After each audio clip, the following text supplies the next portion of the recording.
wonderful to see you. I'm so excited for this program. I am a newcomer to South Hero. I've only been here 9 years, so I don't know a lot about Hochelega. So I'm very excited to learn about it. Oh, good idea, Jerry. So I would like to welcome you to one of the South Hero Historical Society's programs. I'm Terry Robinson, the president. We've had our society for almost 2 years. It'll be 2 years in October. And we're all about getting people together to talk about South Hero history. And Peg Clark, right here, is the vice president. And Dolph Werzing is here, and he's the secretary. And Sue Crowley is the treasurer, and she didn't make it tonight.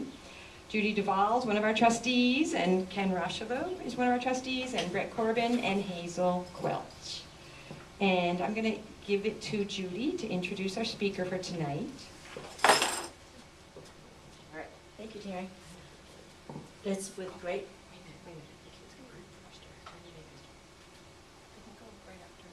Yeah, okay. All right. Or right before me. Okay, sorry. All right. Right before you or after? Whatever you want.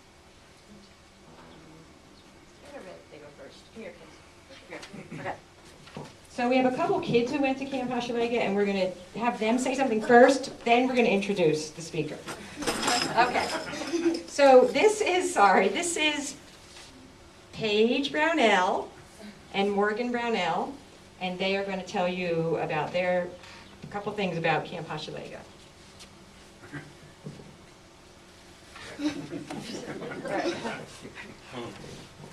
Hi, I'm Paige, and I've been going to Camp Hochelega for 7 years.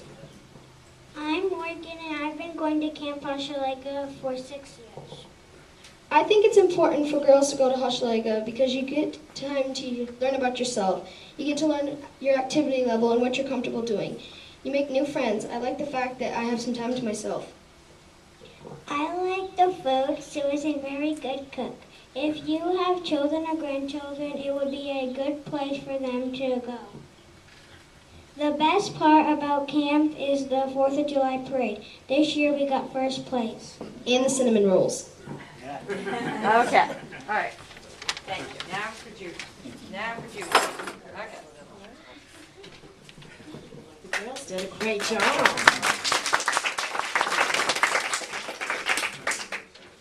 It's with great pleasure that I introduce Deb Jorsick. Deb and I have been friends for quite a few years at Hochelega, and she is our executive director for the YWCA. I'm not going to give you some history about how many years she's been there. She'll do that. Sandy Valine should be coming. She's on her way back from Burlington, and so she should be coming too. So, without further ado, Deb, we want to hear about Camp Hochelega. Thank you, Julie. So my name is Deb Jorsick. I have been with the YWCA in Camp Hochelega for 32 years. I started there in college when I was a camp counselor, and one of my campers is sitting out here, and Tracy. And I was there for 4 years as a counselor, and then I moved on to being on what they call their camp committee, and helped on that for many years, and then won myself a seat on the board. And from there, at one point I was interim executive director, and back on the board, and now I'm the executive director. So, been around for a while. Camp is just one of the most special places there is, I think, in all of the islands. Of course, I'm a little biased, but I didn't go there as a camper, but I found out that's where all my friends were hanging out in the summers. I had no idea until I went there as a counselor, that's where all my friends were. So it was really funny. I was like, this is where you guys are also? Yeah. So, Hochelega. This year was our 95th year being a girls' residential camp. We are the last YWCA residential camp left anywhere. We are it. So talk about a national treasure. You have one right here in the islands. We had our annual YWCA conference in June in DC. Had the opportunity to talk with a lot of other executive directors who at one point had camps. They've sold their properties. They have merged with the YMCAs. They've gone co-ed. Or they've just let their property run down and they still have it and they just not sure what to do with it. So when they found out that we were the last girls' camp, they got very excited and they wanted to hear, how did you do that? Not really sure. But it all started back in 1919 with the help of the Webbs. They were wonderful enough to have this idea of an all-girls camp. And they had a summer down in Oakledge at their home that, I don't know if it's still there, I can't remember, that sits up on the cliff. And they had a girls' camp. And from there it started to evolve. And as it went on, let me get the date right here. It was in 1920 that it moved into Grand Isle. And then from there, it went down to what we now know as Hochelega Road, Camp Hochelega. So that was about 1926. In the early 30s, there was a woman who was hired as the director, Florence Weld. And Florence was the director there for many, many years. And she ran quite a camp. In the picture that you see up here, this is our old lodge. And the girls lined up. And if Mrs. Weld were in that picture, she would have on a white dress, white shoes, and white pearls, and white gloves. And the camp uniform started out as a basic white shirt. As I was told, it was seersucker material, believe it or not. And they actually had kind of long shorts. And it evolved into what you see now, t-shirt and shorts. And if you ask Judy Duvall, she would like the old shirts and the old shorts to come back. Because when I was there, and I know when Ann was there, we had our uniforms and we had to wear them on change weekends. We had to wear them on Sundays when the parents came to pick their kids up and when they came to drop them off. And it consisted of a white shirt with our logo and the green shorts with our logo. And they were very stylish. Very stylish. So I'm looking here at a date. 1925, Hochelega was moved from Birch Cliff to what is the present site. Let me make sure I get that right. And then Florence Weld was hired on. It was interesting when Mrs. Weld was there.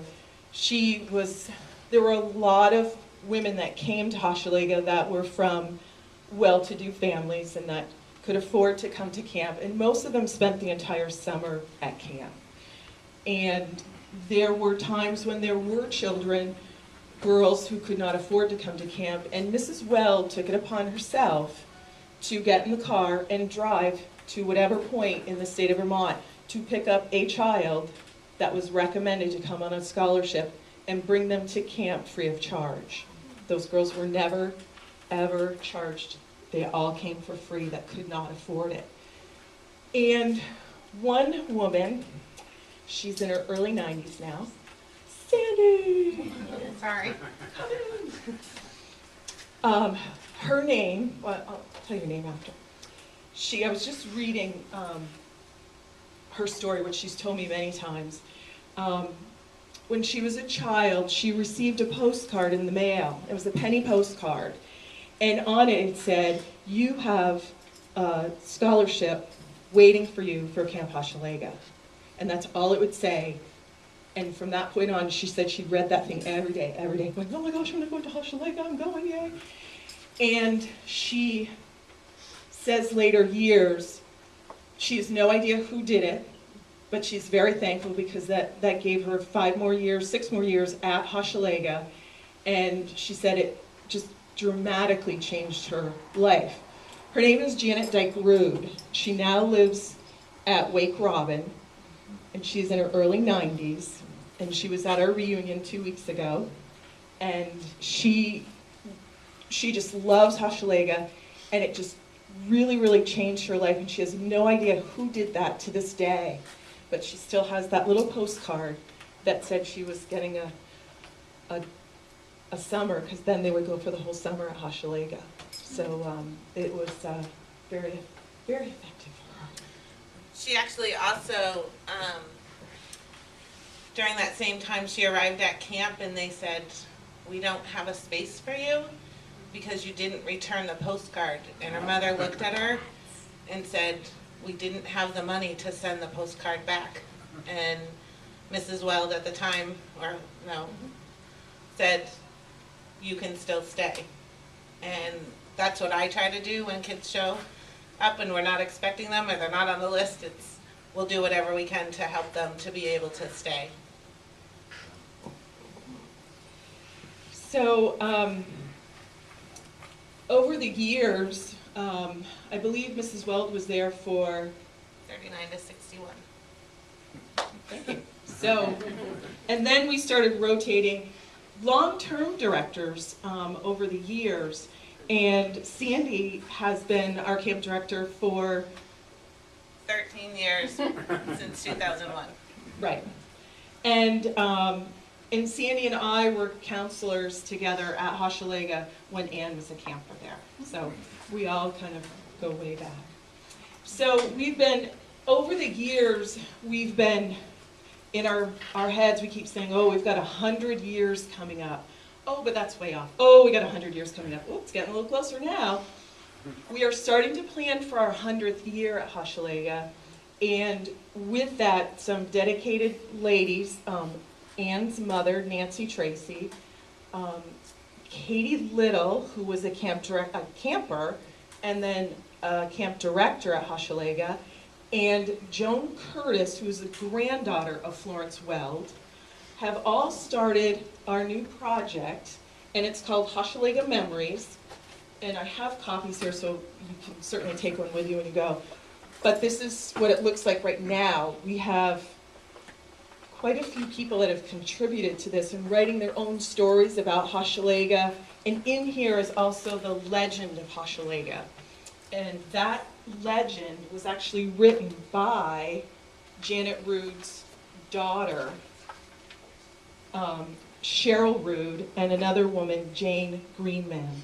And together, in 1957, they wrote the legend of Hochelega, and then they presented it to Mrs. Weld. So that story lives on still, and it is read every week at our candlelight ceremonies on Friday night. On Friday night, the girls get together. They all talk about what Hochelega means to them and how their week has been at camp. The counselors talk. They all have a candle. They go down to the waterfront, and they let the candle go. And the legend is, if your, or, I don't know if that's the right word, but if your candle floats past the burning H that's out in the water that we put out there, you get your wish. And then the girls go back to their cabin, and they write a letter to themselves. Or to a friend. Or to a friend. And Sandy is the keeper of all those letters until a very special time called Christmas, and they all get mailed back. So the girls then, and I remember when I got mine when I was a counselor, and I was like, what is this? And I opened it up, I was like, oh, my candlelight letter. And it was just so exciting. It was like, oh, and it just takes you right back to that moment when you were at camp and what you were doing at that time. Can I tell you a side? So Cheryl didn't know that she presented it to Mrs. Weld and thought that that was the end of it. It was a project that they did by researching. They walked down to the town library, they walked down to the town offices and did some research on the history of camp and tried to find some information, and she thought that was the end of the story. They just presented it to Mrs. Weld. It was read in 1957, and then she totally forgot about it. And a few years ago, Becca McCrae started to do some research on what we found this, in one of the old books we found this copy of the Legend of Hochelega.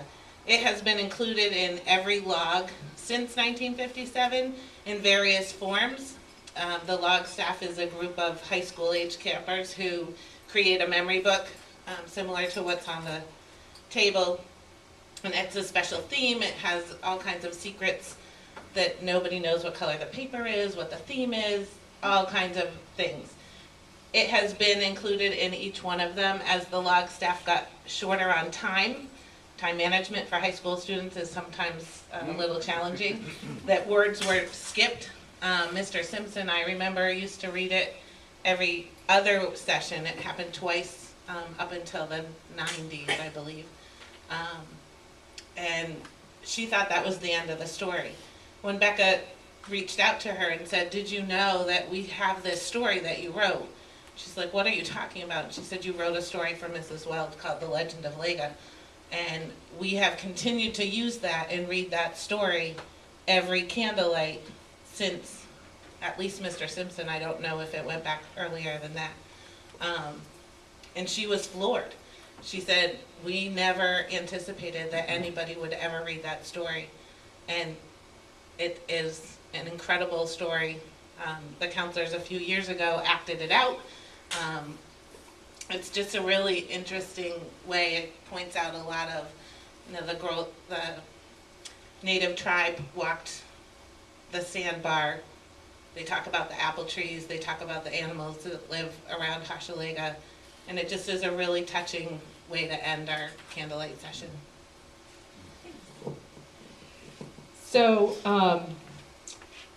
so the Legend of Lega, and I have it here, and I will point it out in the book. I don't want to read it because it is kind of lengthy, and we have a little bit more to get to.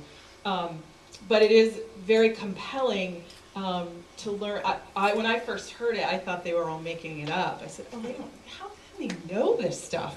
But they really did, and it was a wonderful piece. And then there's a couple variations to it as well, and it also talks about the spirit of Hochelega and the different things that they did. And one of the things that Sandy mentioned are the camp, we call them the camp yearbooks or the logs. And we have these from the beginning, almost the beginning of when camp started. And they are the most wonderful books you'll ever see. And they are all hand done.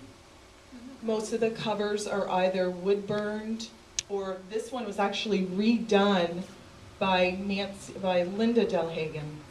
And this right here was part of the original cover. So we're in the process now of restoring these books and hopefully preserving them for a long time. But what we've decided to do is, again, the three women that I mentioned before, Katie, Nancy, and Joan, are going through all of these books, making sure that they're all together, and then we're going to actually move them to a controlled storage because of the humidity that we experience and the temperature flux at camp.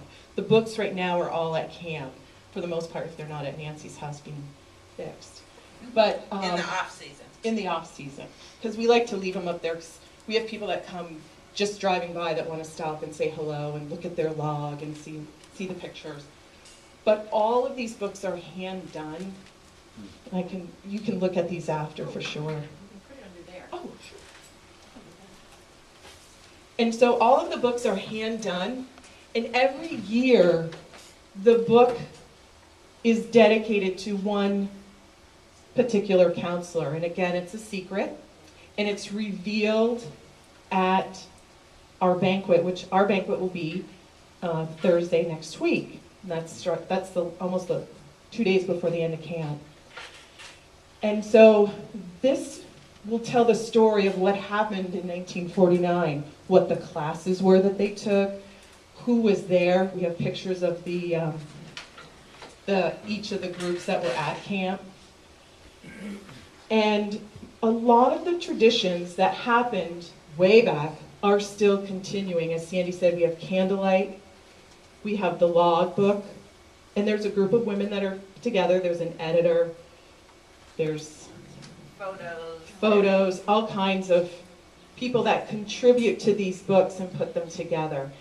And when the lodge burned in 2001, the first person that I talked to, besides my husband saying, it's not good, stand in front of the TV and watch. I was just in tears. We had just had the lodge redone that fall.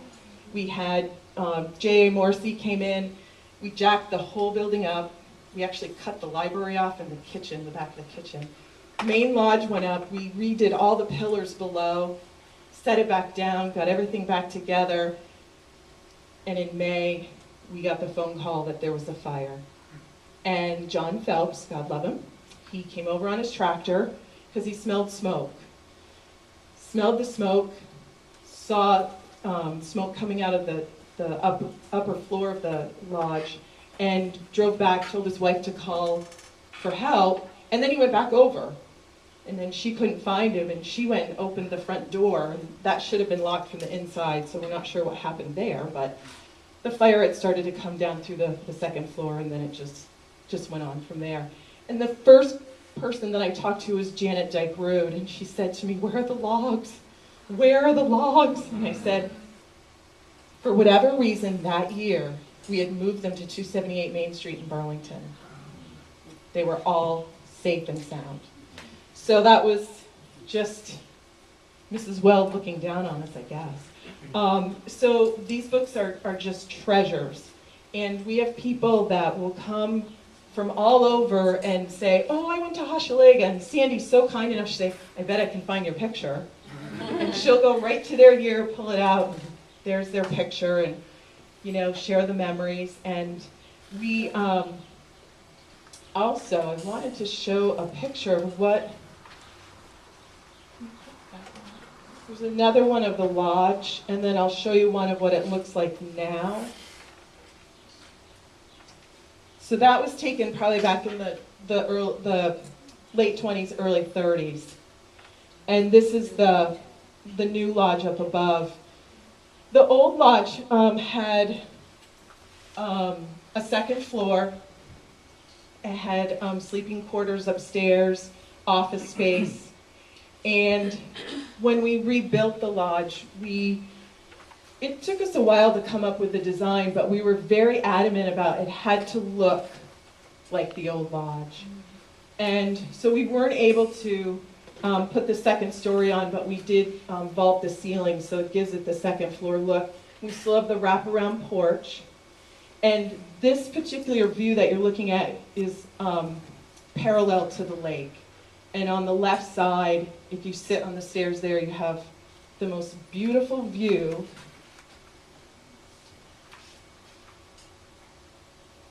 of that. So that's what we wake up to every morning at Camp Hochelega. It's just a stunning view. The sunrises are just incredible there. Now, when Sandy and I were at camp, we were lucky enough to live in tents for the summer. And quite often you'll hear someone refer to, "Oh, my old tentie was Sandy Valine," or "My old tentie was Kathy." And now the kids look at you and go, "What is tentie?" And we go, "Well, if you slept in a tent all summer, you had a tentie. Probably had a couple of them living with you." And now we have... Can I just say, that's my mom. Oh. Reading the letter, laughing. Oh. Nancy Tracy. Thank you. And now this is parallel to the lake. And we have now put in cabins. There are a total of 14 cabins. And the counselors still stay in tents.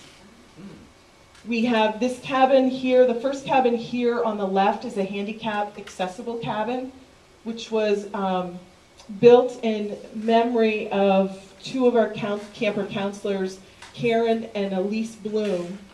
When their mom passed away, they had donations go for a cabin. And so that cabin is fully accessible with 2 doors and ramps. And then across... It also has 2 single beds that we could move the size, the height of the beds to make it more wheelchair accessible if we needed to. Most of you, if you've been to Hochelega, know that the grounds themselves aren't necessarily wheelchair friendly, but we've been really working on the paths and trying to do that. And we actually have a little girl this summer who has been a multi-year camper who is now an upper mid, so she's a middle school camper, and she does have some physical limitations, so we were able to flip the upper mid and lower mid line so that it was easier for her to stay in the cabin. She often uses crutches to walk. She also has a motorized wheelchair that we did have to tell her she needed to slow down. That she literally had this kid hanging off the back. It was like, Hannah, you cannot go 32 miles an hour on that wheelchair. You're gonna just get launched. But our the longhouse, which is the first bathroom that you come to on the Midler line, is also handicap accessible. The cabin is handicap accessible, and the lodge and all of the buildings as we make renovations are handicapped accessible, and we actually just added a ramp to the health house so that that was easier for her to get in and out of, and other people. Sprained ankles going upstairs is not always fun. So we've been really working on increasing our flexibility and accessibility for rental groups, for community functions, for campers, for parents. So before the tents, there was a junior cabin, and this was back in the early 20s, 30s, probably into the 50s, 60s. And it was a 2-story building, and that's where the younger kids stayed, and then the next group up. And then there was a Midler lounge next to it where they had groups of kids staying there, and the senior lounge. Did they ever use No, it? the lounges were just areas for them to play in if they were, it was called the junior playhouse. And it just was more of an open space that was a building that in case of inclement weather, they could do activities in there.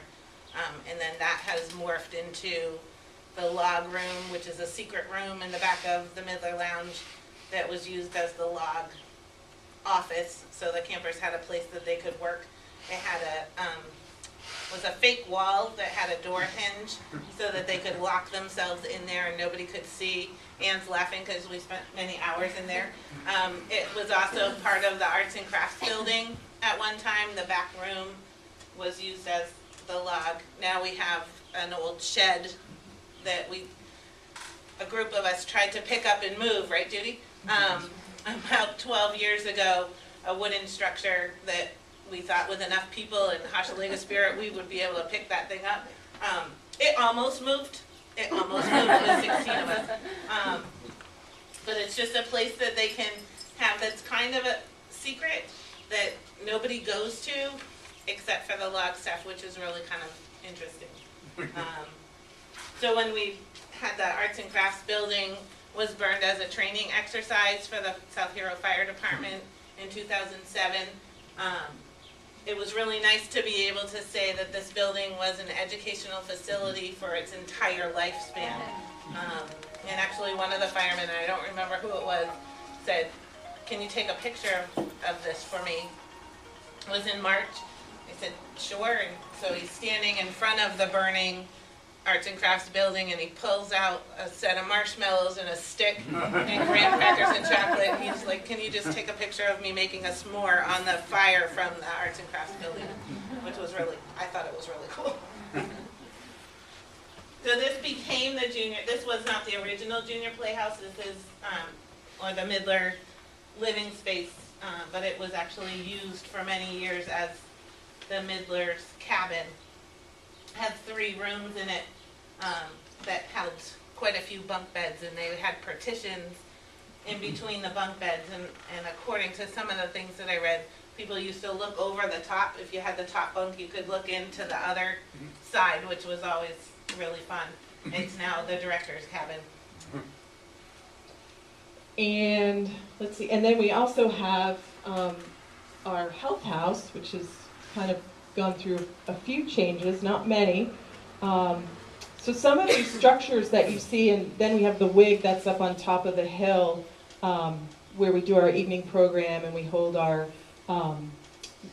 our musicals and our plays and things like that. Those buildings were all built in various stages from like the 20s into the 30s, 40s, and 50s.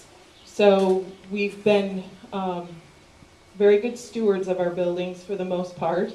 And this building was actually leaning towards the lake, and we actually had that straightened out and it fixed a few years ago. So once we put our arts and crafts building down by flames, it became a beautiful building now that houses arts and crafts where the girls can do indoor or outdoor arts and crafts, because we have a beautiful wraparound porch on it that looks out to the lake. It's a wonderful, wonderful building, and that was built in 2008. And we actually dedicated it that year as well. And then we actually had to build our office apart from originally being in the lodge. So that sits across the way, and that's also houses our staff lounge area as well. So future projects, we have, that building is fully insulated, so we can use it in the off seasons if we'd like. In 1 year, Paul Simpson, who was a former director, and Farnham, and I'm going to forget his, Bob? Mr. Farnham, both from UVM, Rick Farnham, thank you, came up and spent the preseason insulating the entire lodge and putting up beautiful beadboard inside. And when you walk in, it's a beautiful, we have a library that's separate from the main dining hall, and then we have a full kitchen in the back. And it just looks beautiful, and that's where all our logs are. That's where all of our history is kept, right there as you walk right into that lodge. And that's, if you ever want to come out and look through some incredible photos, I highly recommend just coming out someday, anytime, and have a seat, because you'll just be amazed by what you see and the transformation that has gone on over the years. But in a lot of respects, we still have the same character that we had from many, many years ago. Sandy's looking for a couple pictures. So now our camp is still residential. We hold 1 week sessions, whereas when Sandy and I were there, it was 2 week sessions, which was a little bit easier, but we have a full day camp, and then we run 3 mini camps where the girls come in on a Sunday and they leave on a Wednesday. By Wednesday, most of them are converted and they want to stay, so mom and dad get 2 more days without having their daughters at home. So, and the day campers also get to experience an overnight on Thursdays. If they'd like, they can stay overnight and then do their day camp program on Friday. My 6-year-old just did it last night, and I didn't go to sleep until 1 o'clock because I was thinking about her the whole time. You could have called. Yeah, I know. But she pushed me out of the cabin. She said, "Go, mommy, go, go." I'm like, okay. So she's in. So I have a feeling she'll be going to camp next year overnight. So we service about 700 girls in a summer. We have transportation for our day campers. We pick up on Shelburne Road, we pick up at Essex High School, and we share a bus with Camp Abnaki, and we stop at Chimney Corners as well. So that's been a great addition for us. And going back to Mrs. Weld and the scholarships, this year we serviced 71 girls, approximately, on scholarships. That we raised close to almost $50,000 to supplement those girls coming to camp. Some of the girls come on a full scholarship, some come on partial scholarships, and they can come for a residential day camp or a mini camp.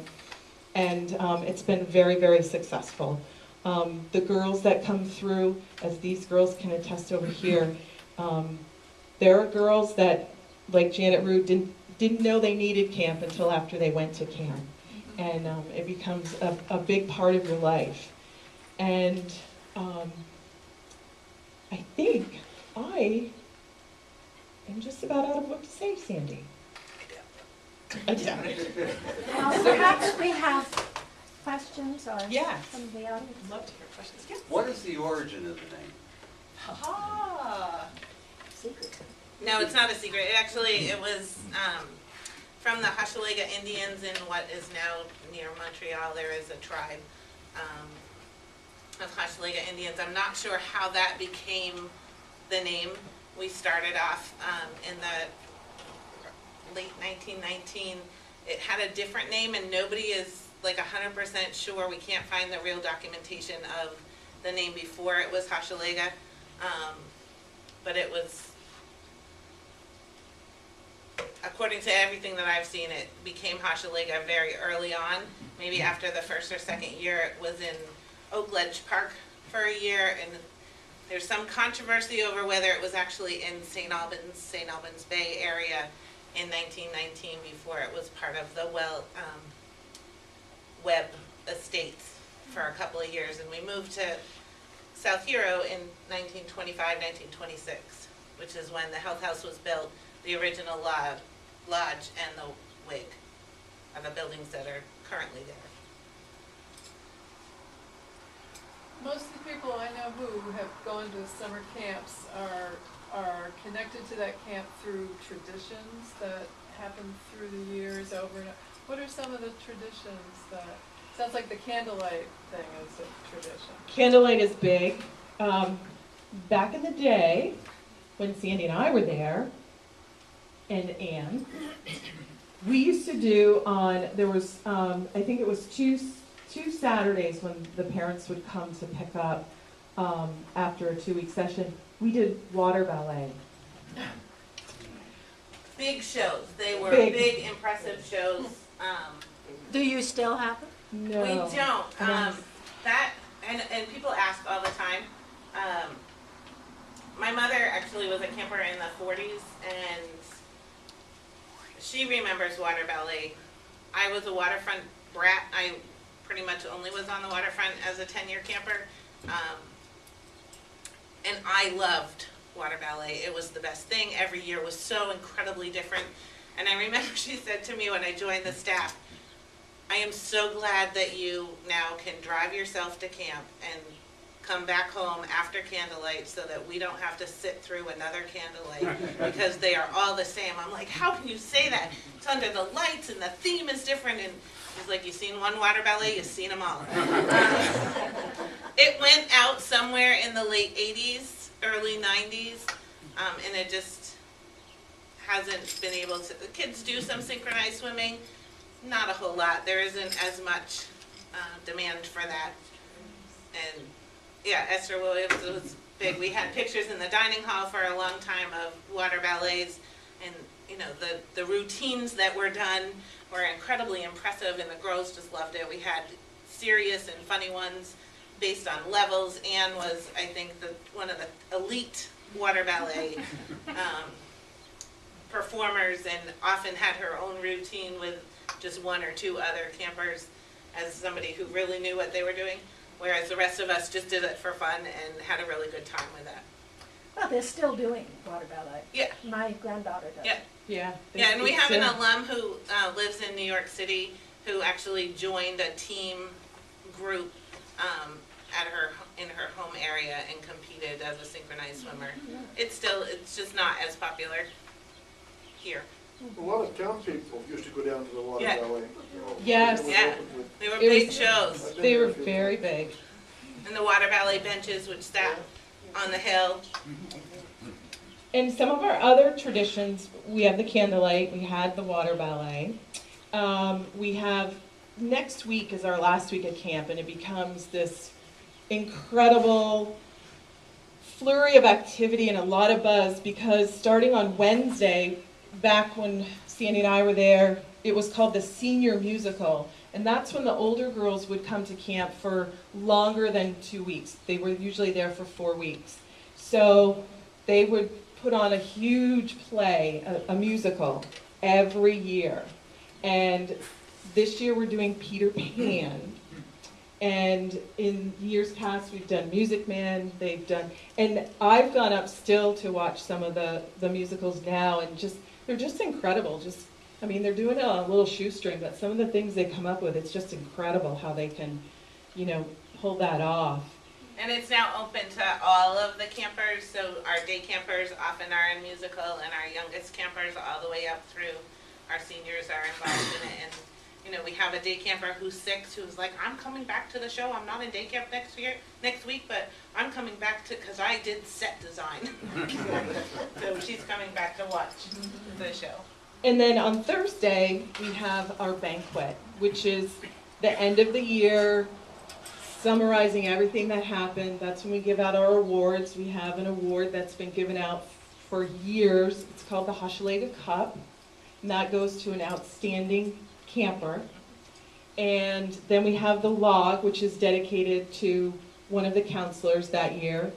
And this whole day, that whole Thursday, the kids that aren't involved in banquet or the log, they're gone. They're off somewhere else. And when they come back, the lodge inside is transformed into whatever the theme is, and nobody knows the theme. Sandy won't even tell me. We try to get it out of people, but they just won't, they don't crack. But anyhow, so those are some of the traditions that are still going on year after year, and that bind, you know, a lot of people. One of the things that, one of the things that's really special about banquet is that the girls pick that theme and they transform the dining hall into a different space.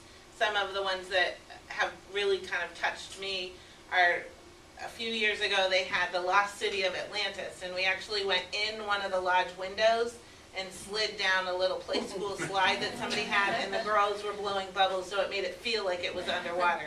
You often go in at banquet and you have no idea that you're in the dining hall, even though you were standing outside of it. We've done Monopoly, and so they rode into the dining hall on a train. They had Candyland one year that they had pictures of the characters on the windows, so it made it look like a stained glass effect. The amount of work that goes into this in 4 weeks by a group of high school age kids is truly remarkable. And they have continued one of the traditions when Deb and I were there in the 70s and 80s, because camp was much bigger. We had 60 campers at each age level, so there were 60 third, fourth, and fifth graders, 60 middle school kids, and 60 high school kids. In order to fit everyone, when you took off the wraparound porch, they had to collapse the tables and sit on the floor. So banquet, after you got back from Sandbar, you ended up showering, you put on your green and whites, you grabbed your pillow and a towel, and you went to the lodge and you sat on the floor for banquet so that everybody could fit in the dining hall. We have a huge space now, and the girls still collapse the tables. I'm like, why are you doing this? It's like, as an adult, it's so uncomfortable. So they've now made it so that adults can sit in chairs and at tables, but the campers still sit on the floor, and they say, Sandy, it's tradition. I'm like, but it's tradition because we couldn't fit everyone in the dining hall. You can fit everyone and have them be at tables and have chairs. And they're like, nope, we're not doing that. So it really is spectacular and magical to see this whole transformation, and the girls spend so much time getting it ready and revealing the secret. They have toast mistresses that come out and waitresses, and they get hand served their plates or the serving bowls. It just is a really magical, wonderful experience. We also have a list on the back of the senior lounge. On the door has a list going back to at least 1971 of all the different themes of banquet, which is really kind of cool to look at. You had a question? I'm a little confused. I thought you said that you had 1 week sessions. We Now do. you're talking about, but you have students, some of the girls stay for the whole For summer? multiple sessions, yeah. Okay. Predominantly, we are a 1 week session. We operate Sunday to Saturday, but we also have campers that stay for consecutive weeks. So on the weekends, when most of the kids go home, we do something special with those girls who stay for a second week. Some girls come for the entire summer. Some girls come for 2 weeks or 3 weeks or 4 weeks. They start off early in the summer and then they come back. Yeah, we've had day campers. We had an 8-year-old who was her first time. She came for a mini camp, which is a Sunday to Wednesday afternoon, and said on Monday morning, call my mother, I want to stay. I'm like, let's see how you do, you know, in a couple of days, and, you know, I think that's great. And she said, Monday at dinner, did you call my mother yet? I said, no, we're going to wait one more day. She's like, did you call my mother yet? I said, yep, I called your mother, you can stay for the week. So she actually became a mini camper who stayed for an entire week, who then came back for 2 weeks, and then came back for another week after that. We had another camper who was also really little. Her mother's like, you know, I'm just going to try this mini camp thing and see how it goes. She's 7, is that okay? But sure, you know your kid. If you think that they can stay at camp that long, that's great. Happy to try it. We can bring her home. We can call you in the middle of the night, whatever. And so she actually stayed for 5 weeks. Her mother dropped her off, and she stayed for 5 weeks. And her mom called me and said, I know you have this no visitation policy, but I'm going on a business trip. I'm going out of town. Is it okay? I'm like, of course it's okay. You thought you were dropping off your daughter for 3 days. It's been a month. You know, and parents can come on those change weekends. Lots of times they take them down to Seb's, or they take them to Allen Home, or they just take them for a little while and bring them back. But it's very flexible. We have day campers that come for 1 week and then they become residential campers. And I had one little girl, I drove the van, which is why I was late, who last year said, so are you guys going to do the day camp sleepover? And they said they did it for the first couple of day camps that they came to, and then they had a residential week, and then they came back to day camp. I said, are you doing the sleepover? And they're like, nope. Once you've been there for a week, one night just doesn't cut it. That's what I love to hear. What does it cost for a week for a camper? So this year, our cost is $700 for a residential week. Our day camp is $250, and our mini camps are $350. And you know, one of the things that I think did not get publicized as well as we should have is we actually had to increase the rates a lot this year, but we hadn't increased the rates. We were very cautious about that $500 mark, and really kind of saying we want to keep it affordable for camp. We want to keep it affordable for families and the kids that we serve. But we also didn't raise the rates more than a couple of dollars, $25 since before 2007. That was when we hit that 500 mark. And when I started in 2001, we were at $475. So, you know, when you look at the cost of food, the cost of gas, the cost of staffing, it was really time. And it was something that we really struggled with, because we want to keep it affordable. We also need to keep it realistic. You know, a lot of our buildings are old and they need some work. I have 4 grandchildren who are getting about the age. Could you tell me why it would give me a spiel as to why we should send them to Hochelega as opposed to a gymnastics camp, an art camp, soccer camp? Sure. One of the things in my other life, I'm an elementary teacher. I teach in New Hampshire, 4th grade, and I notice my students are extremely programmed. They go from one activity to another activity to another activity all year long, all week long, every night. I can't do my homework because I had gymnastics. I can't do this because I had soccer. And I think that as adults, we really over-program kids. It's great to have an experience in something that you're talented in or you want to pursue. I think what Hochelega offers is more of a general program. Kids get to pick and choose what they would like to do. I purposely do not allow kids to sign up for activities until after their parents have gone, because it's what the campers want, not what their parents necessarily want. Certainly we want that feedback, we want that information, but it's about the kids making decisions for themselves. One of the things that I think is really lacking in our society right now is kids having the tool to make decisions and to be able to accept the responsibility for making that decision. We have kids who try something one day and they said, I didn't like it, I want to do something else. You have opportunities to do that, but you also need to learn what it's like to work through something. It's part of the reason that I fight hard to keep our no cell phone policy and our no calling parents, that once a parent hears that kid's voice or the child hears their parent's voice, they're a mess. They are an absolute mess. I would say probably 9.5 times out of 10, once that parent contact has been made, that child's going home. Even to the point where I've had conversations with parents and said, you obviously know your daughter better than I do. I've been 4 days, it's been a week. I don't purport to know that, but I think one of the things that we do as a disservice to kids is we don't ever let them really struggle, and to find out that they can overcome a lot of things that they didn't think that they could. Perfect example of this, we had a little girl who actually wasn't so little, she was an 8th grader, had never been away from home unless it was at a relative's house, and she came to camp for a week. And she said, I can't do it, I can't do it, I can't do it. She spent a couple of days struggling. Sunday, Monday night are a little bit rough at Hochelega. But she looked at me at the end of the week and she said, I'm so glad that you made me stay. We've had kids from Canada who come down for 2 weeks. The first week they're here for an immersion program to learn English and to be able to practice. The first week is rough. You know, they're put into a situation where their parents have told the counselors they are not to speak French. Okay, sure.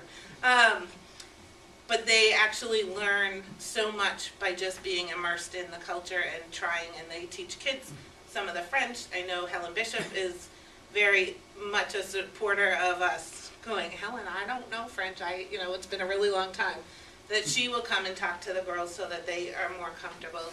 But one of the things that Hochelega also does is we have 3-hour-long classes that go Monday through Friday. So that's much more skill-based. You take the same archery, you take it for the 5 days. We also have 3 activities that they select every day. So if you didn't want to do archery, you could pick something else during that one time block. And we give them that choice of being able to look at their schedules and decide, do I want to spend more time in arts and crafts? Do I want to do land sports? Do I want to go swimming? And really help them to develop those skills of making choices and sticking with some things for longer than others. But it's also about friendships and it's about peer relationships. A lot of camps, counselors are right there in the cabins with them, and they are controlling the conversations. They are controlling what you do, how you say it, how you interact with other kids. At Hochelega, the counselors are in tents that are next door. You can hear pretty much everything that goes on in a cabin or in a tent. They're not insulated, but it gives them the flexibility of being able to say, I'm by myself, or I'm with this group of kids that I don't know, and making friends is really difficult, and we're supporting them in doing that. And we have kids who speak every week at Candlelight and say, at Hochelega, I'm able to be whoever I want to be. I don't have to worry about the kids in my school. I don't need to worry about what I'm wearing. I don't need to be, perceived as this kind of a person. I can be who I want to be, and it works. And I'm closer to my camp friends than I am to my school friends and people that I see all the time. It's amazing to see that transformation. We had this 6-year-old day camper who, this was her first year at camp, and we rode the van together every day. And a 12-year-old, 11 or 12-year-old girl who's been also at camp for a couple of sessions. And we had the overnight sleepover, and Lindsay decided that she didn't want to do it, or she didn't come that one week. And so it was just Logan and I in the van. And she said, this is fun. I didn't want to do it. Her mother was really not ready for her to sleep overnight. She's like, I really want to, but my mom won't let me. Like, that's okay, there's plenty of other times. She came back for another session, and just yesterday, we were riding back, and the kids had been talking about whether they were going to sleep over and who was going to sleep over and what that was going to be like. And so this 6-year-old says to Lindsay as she got out of the van, she's like, are you sleeping over? And Lindsay said, no, I'm not. And her mother says from across the parking lot, not from the lack of my trying. That's fine, she's not ready, that's okay. And Lindsay and Logan, I said, so you're sleeping over, right? And she said, no. And I said, what do you mean, no? We had this all planned, we've been talking about this for 2 weeks. And she said, Lindsay doesn't want to sleep over, and I wouldn't want her to ride home in the van by herself, like I did that week. I mean, that's a 6-year-old taking care of an 11-year-old who they had only met at camp. That's the kind of culture that we try to create and foster. Does that answer your question? That's a great answer. Thanks. Two things. The first one is Janet Root. When was the last time she was back there? She's 92? Saturday. She was just Really?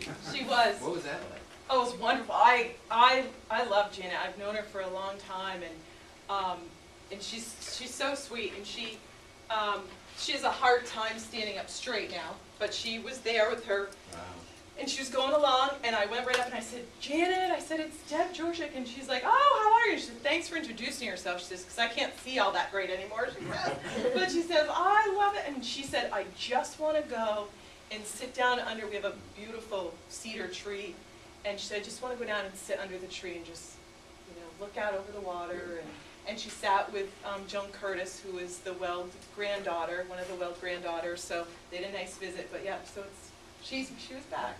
So They actually have a picture of her with one of the counselors, and the counselor came up to me afterwards. She's like, I can't believe I finally met Janet, and that woman is amazing. She is so cool. She has so many stories. I love talking to her. She's great. And what was your second? I don't know what's compelling me to say this, but I've been trying to understand Hochelega for a couple of decades, more than a couple of decades. So with the trust of confidentiality, I'll share this story with you. And here's Ken taping this online. It's only between us. So anyway, it was about this is just the prelude. But 2 Saturdays ago, my wife and I were in the boat going around the island, and we anchored off of Hochelega and had lunch, and then took off and went around the rest of the island. But I sat there, and Terry does not know what I was thinking. I was reminiscing. Because, yes, we shouldn't end on this note. But I don't want you hanging on the edge of your seat because it's kind of a deflating end. But anyway, I used to have friends from Stoughton, Massachusetts, and Windsor Locks, Connecticut, and we would meet in August, or the month of August, or thereabouts, and we heard of Camp Hochelega and Girls Camp. So, 14-foot little wooden boat, 5.5-horsepower Johnson motor. We would go walleye fishing, supposedly, dark night, and What year was this? I knew you'd be guessing. So, knee-deep beach, it's dark, and you come up along the shore, which we just had a picture of. And Jack, it was really dark, and you hope it wasn't if it was a south wind, he would go. But he would be over the bow, feeling for the docks. All right. So, that's true. So, it was like, we got to get out of here. All right, we get back, and our parents would meet us, and the 4 of you went fishing for walleye, and you took only 1 pole. And darn it, we'll get that straight next year. So then the next year comes, and remember we got to do. And so again, over knee-deep beach, up along the shoreline, it's August, and Jack's now, I don't know, the ducks were there or something, so he's feeling for ropes. This guy laying on the bow with his arms in front of the bow. Because you don't want to get the motor tangled up, parents would kill you. All right?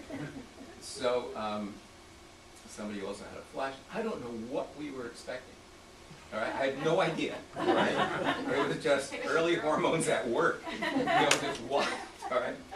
So 3 years in a row we did this. And the 3rd year was a flashlight. All right? And up along, always managed to get a calm night. And never caught a walleye. And go up along the shore, and there's the light shining. Somebody came out of something. Let's get out of here. I mean, we didn't know, we didn't do anything intentionally wrong. I don't know. So you revealed what goes on at Camp Hochelega for me tonight, because I gave up on trying to figure it out. We have a road. No, We have a road. I wasn't driving yet. I used to think that Hochelega was in the middle of nowhere. As a camper, you never, at least for me, I never considered the possibility of ever going. I remember Mrs. Simpson, who was our camp nurse at the time, who used to say, if you come down in poison ivy, it's because you were somewhere you weren't supposed to be. So she had no sympathy for anybody who had poison ivy. But I have kids now that, have said, I'm going to walk home, I'm leaving this, I'm not staying here. I'm like, okay, so where do you live again? Remind me, where do you live? Swan. Like, you're going to walk to Swan. Okay, you don't like being out at dark without a flashlight? Do you know how dark it is here? You might want to wait till the morning. You know, when you get to the top of Hochelega Road, which way are you gonna go? I'm going left, right? You'll be in the lake soon. You know, it's really interesting. And now with seeing the neighbor's property and being able to see lots of other things we are very protected. Our neighbors are very protective of us, and you know, we have people that come down and let us know, and people are speeding down the road, which I totally appreciate. And we have people that are saying, you know, I remember there might have been one night that some people might have been out in our motorboat, taking a little cruise around the cove, and coming back, and we actually docked at the wrong place. Because Katie, as the director, would turn the lights off at 11 o'clock, so if you weren't back, we also didn't think to bring a flashlight. And I just remember this voice saying, Hochelega, wrong dock. Alrighty, sorry. Yeah, that was fun. Who's in the picture? This is one of the line photos from probably in the late 40s, early 50s. They were all in their Hochelega greens, which I know Judy would really like us to bring back. It's just not going to happen. But green and white were our colors. So they took session photos, and we still do session photos every week. We actually do it so that we have each age group, and then we also have pictures of all camp. Mrs. Weld was infamous for always wearing her white dress and pearls, and the girls are like, can't we recreate that picture, Sandy? And I'm like, yeah, I'm not wearing pearls. No. But we have created some of them. We had a group of hikers who went up Mount Mansfield and decided to reenact the picture that is hanging in the lodge. So we have that, and they've done some others to try to bring that back. And it's really interesting to hear the kids talk about their stories and what they've learned and how it all plays out. I have one question about the log. It's a pretty thick book and a pretty thin cover in some of them. Is it a log per year or a log per week? Per year. Per year? And is it, so it's a bunch of different groups working on log? It's one group of campers for one summer, and they spend the last 4 weeks, 3 to 4 weeks, working on each log. Ah, okay. They got bigger over the years. Yeah. Some of them are very thin. There actually are some from the 1930, 1936 that are one bound book that was more of a journal of what happened during the day. Now we've had years that have gone computerized, and then years that they handwrite. One of the things that you used to do is you would apply to be on the log staff. That was one of the huge honors. We also have a weekly newspaper called our Scamp, which goes home with all campers at the end of their session and has addresses if people are willing to have their address and name in the Scamp. That's a lot of the ways that I have when people come in and say, I went to camp here, you moved the waterfront steps. I'm like, nope, those have been there. They were made out of stone from rose gray, and they've been there since 1940 at least. No, it was down further. No. It really wasn't. Or the lodge is exactly the same. No, the lodge burned in 2000. You talk about the magic and being connected. I had a woman call me on Thursday out of the blue. She said, I'm from New Hampshire. I'm sitting here talking with my mother. She went to Camp Hochelega. I, of course, went to Hochelega. I'm looking for my friend. Okay. And I said, what's her name? She said, Kathleen Moore. And I said, well, you know, approximate age, when do you think she went? We went through the whole little thing. She said, well, I was just at my class reunion and her name came up, and I really want to connect with her again. And I said, was your class reunion at Burlington High School?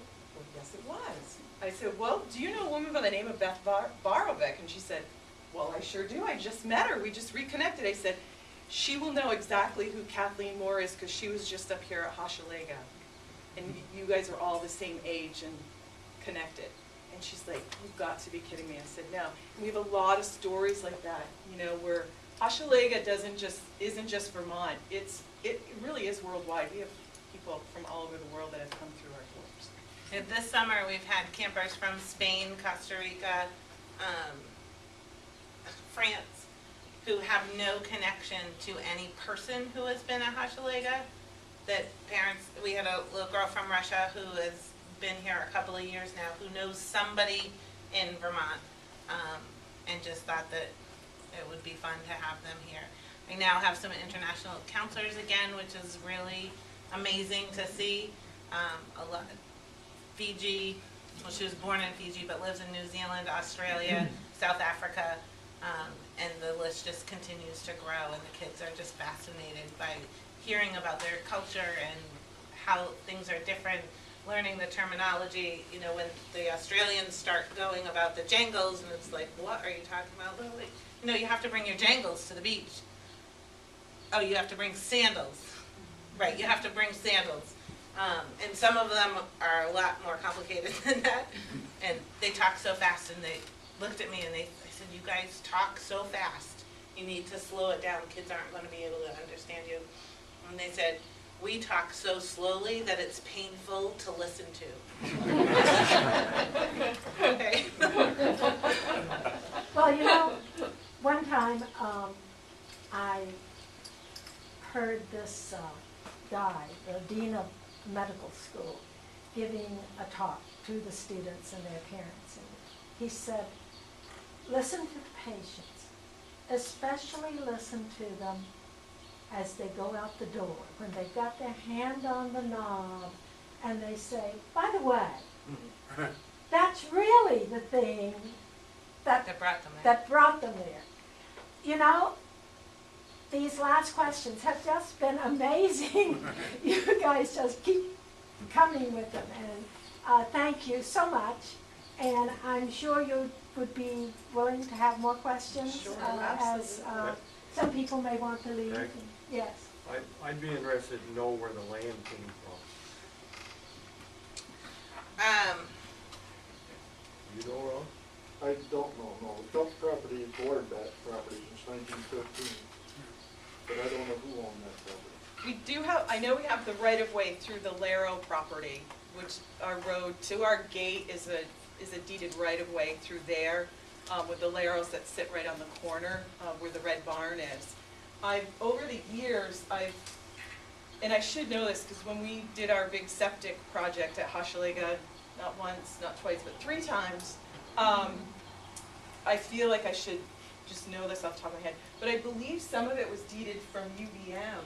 Yeah, I know that for UVM, the Laros and UVM, if camp were to close or not operate for a year, the Laros have first right of refusal, and then I know back in the 90s that UVM has dibs on it for something before it can be And there sold. was- I don't know if that's still currently, but I know that that is part of the history. And there are other smaller pieces, there's a total of 30 acres, and there's other smaller pieces from other neighbors that were deeded to us at various times. There were a couple of those that went through. I'm not really sure why they were given for whatever reason, but I know in reading through the documents that was one of the. Janet Rood has been a really strong camp historian and has actually created a lot of the documents, or found and located and compiled all of the documents.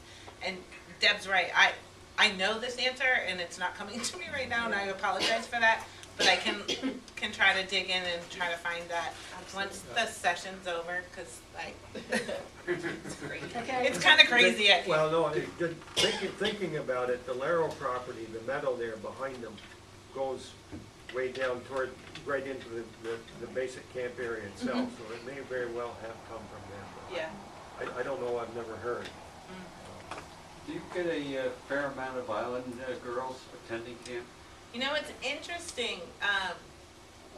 Not as many as I would love to have, but it's not as strong as I think it should be. I know when I go down to the post office and I'm talking to Dave, and Dave's great about introducing you to everybody who walks in there. Did you know Sandy? She's the director of Hochelega, and people will say, "Oh, I didn't even know Hochelega was here." I'm like, you live on South Street. How can to me that's just like, what? But there are a lot of people who, maybe because it's in your backyard, that I know that we've had lots of girls come who also have had assistance, reading some of the applications for kids to come to camp as part of the scholarship program. We had one little girl who said, we asked the kids to write some information with an adult who is not a parent. And, one little girl from the islands, not necessarily just South Hero, but she said, I just really want to know what it's like not to be on the farm all summer. She was 6. She's like, I never get to do anything. And I know we've had campers that have come for multiple years, and our cook this summer actually was talking with one of them and said, you came to residential camp. What are you doing for the rest of the summer? And she said, probably sitting at home watching TV. And she came up to me and she said, Sandy, I want to pay for her to come to day camp. She needs to be here.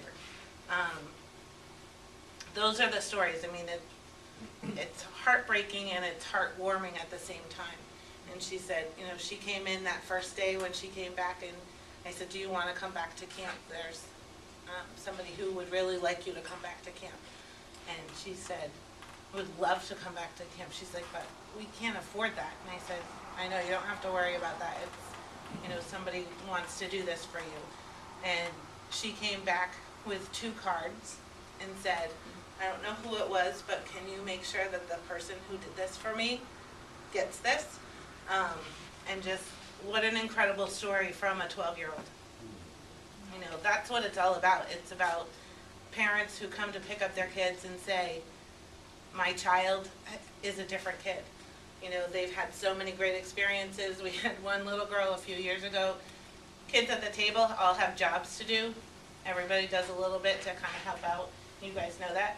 I used to strategically plan where I would sit so I didn't ever have to be wiper sweeper because I hated that job. It's like, Sunday, so. But this little girl said, we had some dish room help that quit. And so we would talk to the girls and say, it's really important to scrape your plates. And why is it important to scrape your plates? Because everything gets stuck in the drain. And then when it gets stuck in the drain, it's gross. Somebody's got to reach in and clean it all out. So you need to scrape the plates.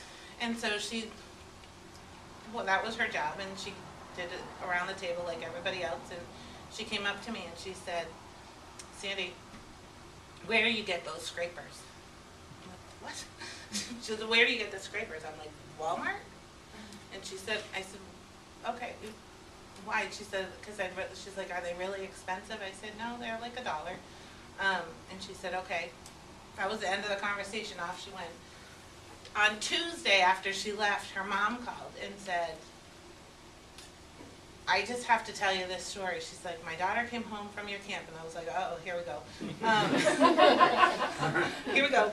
I'm ready. And she said, she is just such an incredibly different child. She came home and said, Mom, I learned a lot at camp. And she said, everybody needs to do their part and then nothing is overwhelming. She said, so I need you to take me to Walmart because I'm going to use my allowance and I'm going to buy our family scrapers so that we can scrape our plates because you work so hard doing this and we all need to help. And if scraping the plates will help us out and make it easier for us or you to do the dishes, we need to do that as a family. And her mom put her in the car, they went to Walmart, and she said, cried the whole way. I mean, I cried.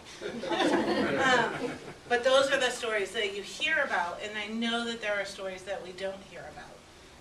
There are definitely kids that struggle. There are kids who have had significant issues. We have a little girl there now who has some pretty significant issues and is in foster care, and her foster mom stopped by today, and we were talking about an issue, and she said, if you need me to take her home, I will. I'm like, what are you talking about? She said, you're going to throw her out, right? I said, no. And she said, everybody else would have thrown her out. Like, it's all about learning. It's all about having an opportunity to try something, to fix it, to do something new, and to try it and learn from your mistakes. I mean, we have conversations about that all the time. High school age kids, we took out 4 milk crates of food from their cabins the other night. Gave them the opportunity and said, our policy is, and parents sign it, kids sign it, it's posted on the table, please take home your cell phone and any food products because of animals and, it's time to just be a kid. You know, unplug yourself for a week. It's harder than people think, evidently. So we asked the kids, we know that there are cell phones. I don't want to go through everybody's stuff, that's, you know. And so I said to the seniors, I would really appreciate it if you would turn in the things that you have that you're not supposed to have. And just, you know, leave it like that. I didn't get anything. And so we had this whole conversation another night about the fact that it's important to be honest, and it's important to follow the rules, and there are reasons for why we have some of the things. You might think having food in the cabin is not a big thing. I know, and I try to tell the kids, I know for a fact that there are a lot of animals around, and the food is really about the animals.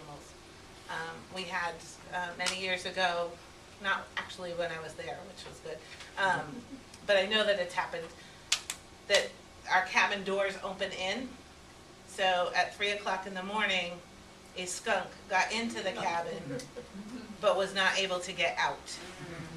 And it was looking for food. It was, you know, it climbed the stairs to get to the food. It was amazing how much food came out of that cabin. And we've had other stories that literally lunchroom tables. Oh, yeah. We filled 4 lunch tables from food that came out of the cabin. And, you know, and I talked to the girls. I said, you want to be treated with respect, and you want to be treated like an adult. You want to have more freedom and opportunities. I want you to be honest. It's not about the food. We'll give you the food back. It's about keeping everybody safe. You don't know who has food allergies, and the allergy population is exploding, and who's allergic to what and how that combination comes from. So we had this wonderful conversation with a group of 36 high school age students who were like, yeah, okay. And so I said, again, if you have something you're not supposed to have, please bring it to me. You can do it anonymously. You can give it to a counselor, just please don't have it in the cabin, it's a safety issue. So this one cabin came down and they said, Steve, we're really sorry, you know, here's our food. I looked at them and I said, did you enjoy eating a lot of it before you brought it down to me? No, I said, oh, I totally would have done that. Totally would have done that. So they gave it to me and they said, this is everything. I said, this is everything? Yep, this is everything. Well, we started to hear that this wasn't everything out of their cabin, and the girls kind of were rewarded for doing the right thing by giving it to us, which turned completely wrong. And so we had another conversation and again explained it and said, you know, why do you think it's okay to not follow the rules? Why should you not have to follow the law or the rules and everybody else does? You know, what are you really learning? When your parents give you the cell phone, and I've had parents hand me a cell phone and say, oh, we forgot this, and then call them on the second cell phone that they had. I'm like, what are you teaching your child? You're teaching them to lie, you're teaching them to be dishonest, and you're teaching them that the rules don't have to apply to them. I think that's the wrong message to be teaching. So we ended up hearing a lot of other things that were on the line, and ended up having to go through. And I had said to the girls, I'm just really disappointed that no one brought anything down, which is when those girls came down. We're really sorry. Do you hate us? I'm like, I don't hate anybody. And then to go into their cabins and pull out 4 milk crates of food, 5-gallon milk crates of food. Well, thank you, Sandy. It's, what is it? Is it disappointing or reassuring that Hochelega has the same problems everybody else? Sounds like they have kids there. You know, it's all, and I said to the girls, I said, you know, part of your job as kids is to push buttons. I get that, I understand that, that's your job. To figure out what are the limits and what's going to happen if I do this today, and this is the consequence. If I do the same thing, is it still the consequence, and how do I learn from that? That's what it's all about. It's about learning. Thank you. And thank you, Dad.